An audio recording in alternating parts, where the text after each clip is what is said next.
Hey there, gamer people. This is Kyle with the D&D Brothers. No, if I could just restart. We're going to do this again, are we? All right. Actually, if you're rolling, you can just cut this, right? All right. I'm just going to start that over, but you can use that as an intro clip if you want. Because yelling at my brother about having kids is probably not the best way to start a video about being welcoming to new people. Fuck you and your children. You should totally have a good group to start with. It's wonderful to be accepting.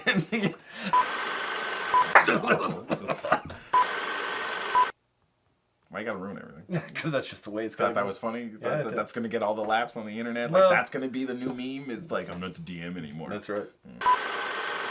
It's too early. Yeah, Did you have a coffee? I did have some. I was in the car with you having the coffee. Oh, I didn't even notice.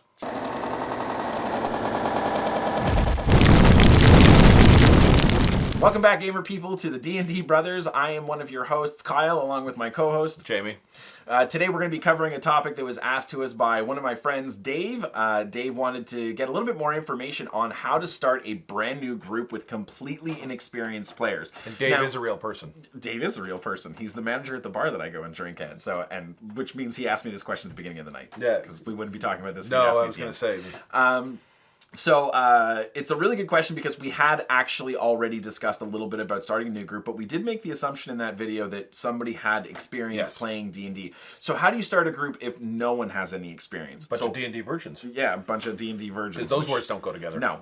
Well, actually, I think D&D and virgin go quite well together, so generally speaking. Okay, so a couple of great ideas to start off with if you have a complete group of new people who have never played Dungeons & Dragons before and they're just looking to get into it. Preliminary sessions. So get everybody to sit down and just find out what their expectations are, what kind of maybe their level of knowledge. I realize that we're saying they have no knowledge of the game, but like, do they know what D&D is? Do they know how it's played? That kind of thing. Just see where everybody's at and get some information on it. Then you can also do some sessions on learning a bit about the rules as a group. You know, you sit down and maybe do some simulations of how a combat would work. You know, put you know, your models in position, or if you don't have models, if you're still at that level, just put markers to represent things and see how it moves with the turns and with people. Initiative and stuff like that. That's it, exactly. Get a baseline for the rules.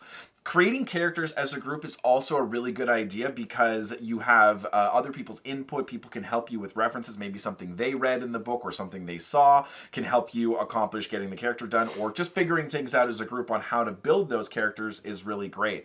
And at this point, I'm going to turn it over to Jamie because obviously one of the big things you need to figure out in some of those preliminary sessions is going to be who's going to be the dungeon master. That's right. And you want to make sure that your person who ends up being the dungeon master has at least some interest in it. They're going to put some effort into it. Now, as a dungeon master, new to a group, everybody's learning how to play. I strongly recommend using pre-built content, okay? I would highly recommend one of the two initial sets from Wizards of the Coast, Dungeons & Dragons, either the starter set or the Essentials kit. Either one offers a basic rule set, pre-generated characters, and everything basically you need to start. There's even sets of dice included, the whole thing. Lost Minds of Phandelver's in the starter set. Dragons of Icespire Peak. Yeah, wow. It's in the Essentials kit. Either one, great content to start with. If you're looking at scheduling issues and stuff like that, maybe even forego those and just go with a one-shot. Now, a one-shot is basically a game that's pre-written for you that can be played in about 3 or 4 hours generally, and it's designed for an average party of 4 to 6 players. All great ideas for that new group to learn together and sit down, and even with the one-shots, the one really great aspect of that is each person can read a one-shot and build it to allow the other players to experience them as a DM and allow the person who DM'd to experience life as a player. Yep. So these are some great content ideas. If you need resources or whatever, there's some really great ones online. Digital content is available either through Dungeons & Dragons website, specifically at Wizards of the Coast. The basic rulebook, I believe, is available online for free. But don't quote me on that. I haven't actually double checked, but it seems to me I recall somebody making that mention. The point is that there is a plethora of resources. And of course, if anybody out there is trying to start a new group and you know you're checking out our videos and you need a bit more information on how to get that done, feel free to contact us. Jamie, what are our contact points? So we're on Facebook at D&D Brothers. We're on Instagram, same call sign, D&D Brothers. And you can reach out to us at adventuremanagement@videotron.com. inexperienced.ca. That's our email. Listen, I get it directly on my phone and my computer. I'll be happy to respond back to you as quickly as I can. We'd even, if you really need help with a brand new group or something, we could even do a FaceTime to maybe help out Yeah, the group at some point. sure. So something to keep in mind. So if that is interesting for you, absolutely reach out to us. We'd be happy to help a new group get together and just take them through the ropes. But that's basically generally some of our advice for a brand new group. Is number one, make sure that you're, setting up a couple of preliminary sessions, like we said.